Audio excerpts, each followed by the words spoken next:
everyone and dear students, welcome to my channel The Pharma Pathshala. Today we will discuss about the topic healthcare delivery system in the India.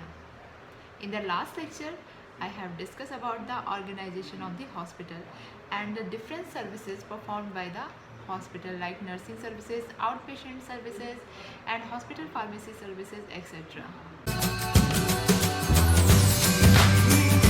So, in the today's lecture, we will discuss about the definition, characteristics and the objectives of the healthcare system in the India. In this healthcare system, different authorities are involved.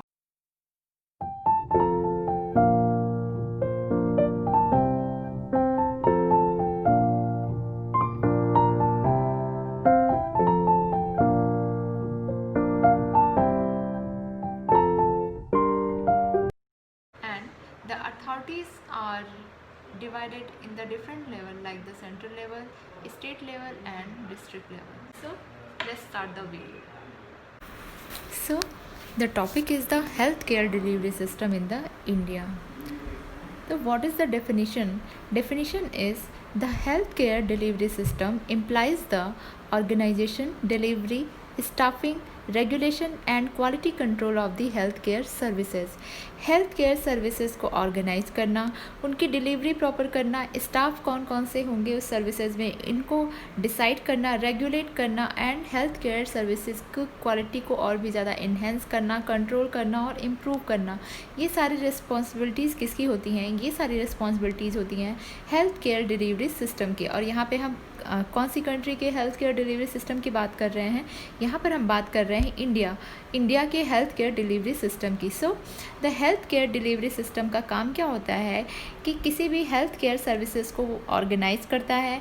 वहाँ पे जो भी health care services हैं वो proper patient तक deliver हो रही हैं या नहीं हो रही हैं, उनको इंश्योर करता है.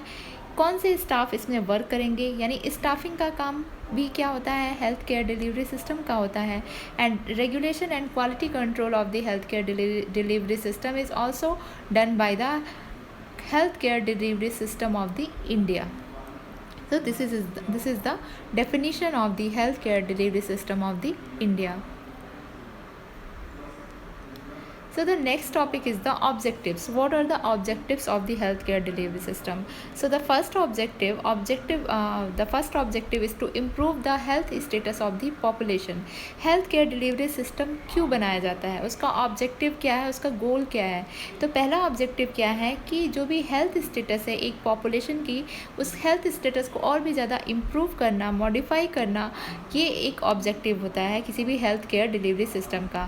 Second objective is to improve the experience of the care, यानी केयर की जो फैसिलिटी है उसको और भी ज़्यादा इम्प्रूव करना और भी ज़्यादा बेहतर बनाना, ये भी एक गोल होता है हेल्थ केयर डिलीवरी सिस्टम का. And third is the two reduce the economic burden of the illness. Economic burden यानी फाइनेंशियल, यानी कि जितना भी ज़्यादा आप इलनेस किसी भी बीमारी की वजह से जो भी पैसे लग रहे हैं, ज़्यादा से ज़्यादा जो पैसे लगते हैं, कभी बहुत ज़्यादा बीमारी बहुत ज़्यादा क्रिटिकल होती है तो पैसे भी उस हिसाब से बहुत ज़्यादा लगते हैं. तो जिसकी वजह से क्या होता है कि हमारी जो सोसाइटी है उसका हर एक जो पेशेंट है वो प्रॉपर अपनी ट्रीटमेंट नहीं करा पाता है.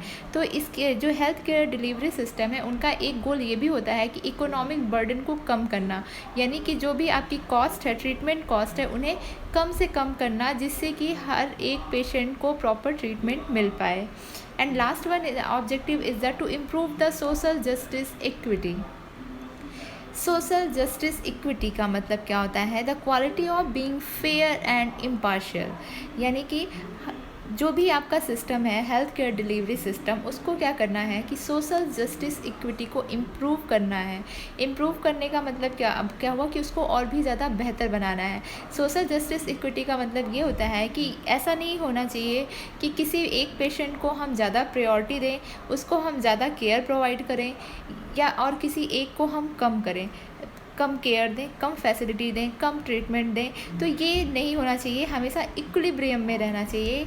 तो इसी का मतलब होता है सोशल जस्टिस इक्विटी, यानी कि हमेशा जो भी है डॉक्टर है, फार्मासिस्ट है, उसको हमेशा फेयर होना चाहिए और इम्पार्शियल होना चाहिए। पार्शियलिटी बिल्कुल भी नहीं दिखानी चाहिए। हर पेशेंट को इक्वल ट्रीटमेंट, इक्वल केयर मिलनी चाहिए। सो ये जो 4 ऑब्जेक्टिव हैं वो हेल्थ केयर डिलीवरी सिस्टम के ऑब्जेक्टिव है। पहला ऑब्जेक्टिव क्या है कि हेल्थ स्टेटस को और भी बेहतर बनाना है। सेकेंड क्या है, केयर को बेहतर बनाना है। थर्ड क्या है कि जो इकोनॉमिक बर्डन, यानी कि जो कॉस्ट है, ट्रीटमेंट की कॉस्ट, उनको कम करना है। And fourth is the social justice equity, यानी कि हम हर पेशेंट को इक्वल केयर, इक्वल ट्रीटमेंट, कोई भी पार्शियलिटी नहीं होनी चाहिए, इम्पार्शियल होना चाहिए और फेयर होना चाहिए। ये 4 जो ऑब्जेक्टिव्स होते हैं वो हेल्थ केयर डिलीवरी सिस्टम के होते हैं। So now we discuss its characteristics. What are the characteristics of the healthcare delivery system in the India? So the first characteristics is the orientation towards health, यानी कि focus हमारा क्या होना चाहिए।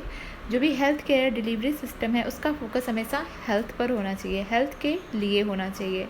Second characteristic is the population perspectives.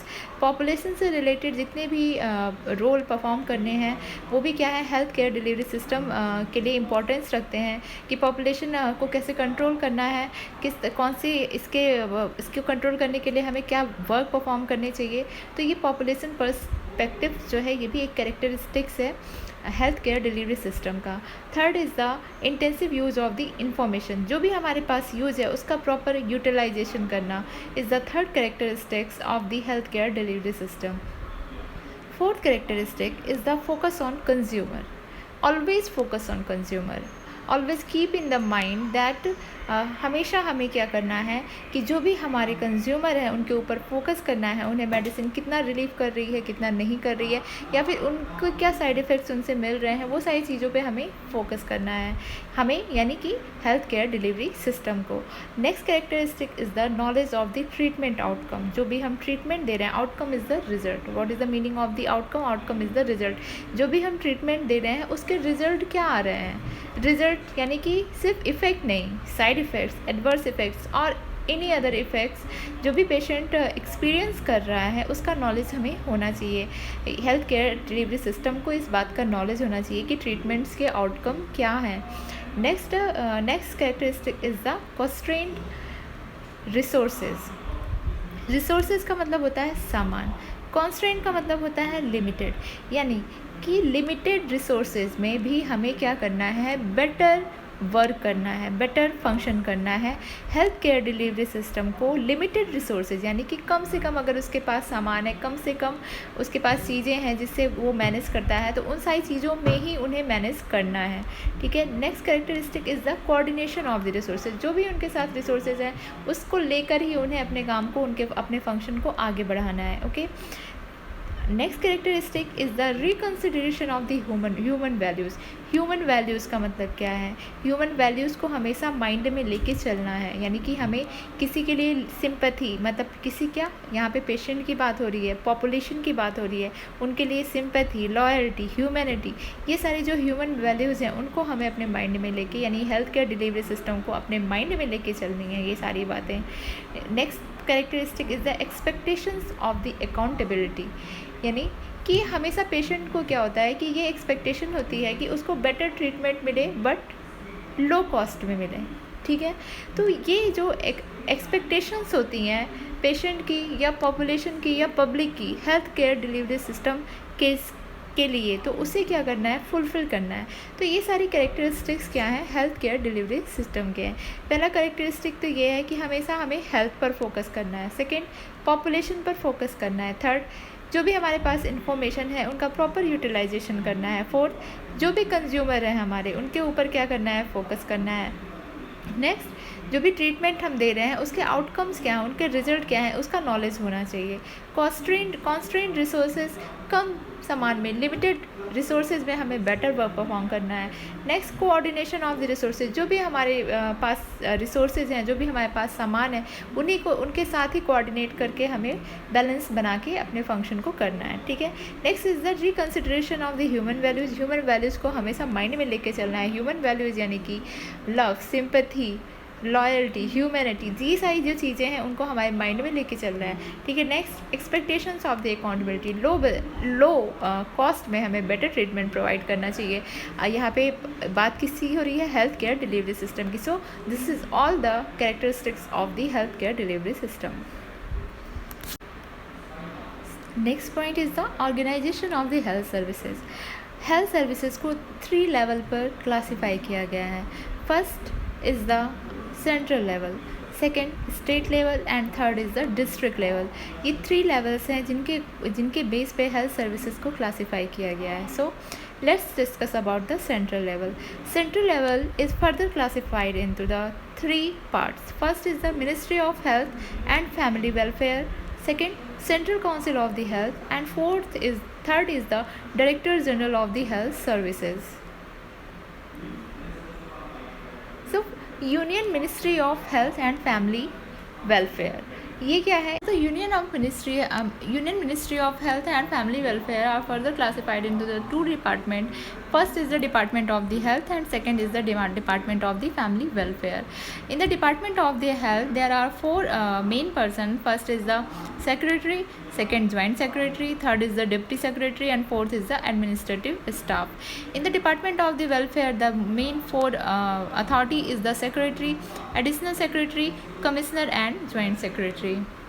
So let's discuss about the function. Functions are classified according to the responsibility of the concerning authorities. जो भी आपके functions हैं वो concerning authorities की responsibility के according classify किए गए हैं। इसके according 2 list बनाई गई। First is the union list and second is the concurrent list. So in the union list, the functions are as follows. First function is the international health relation and administration of the port quarantine.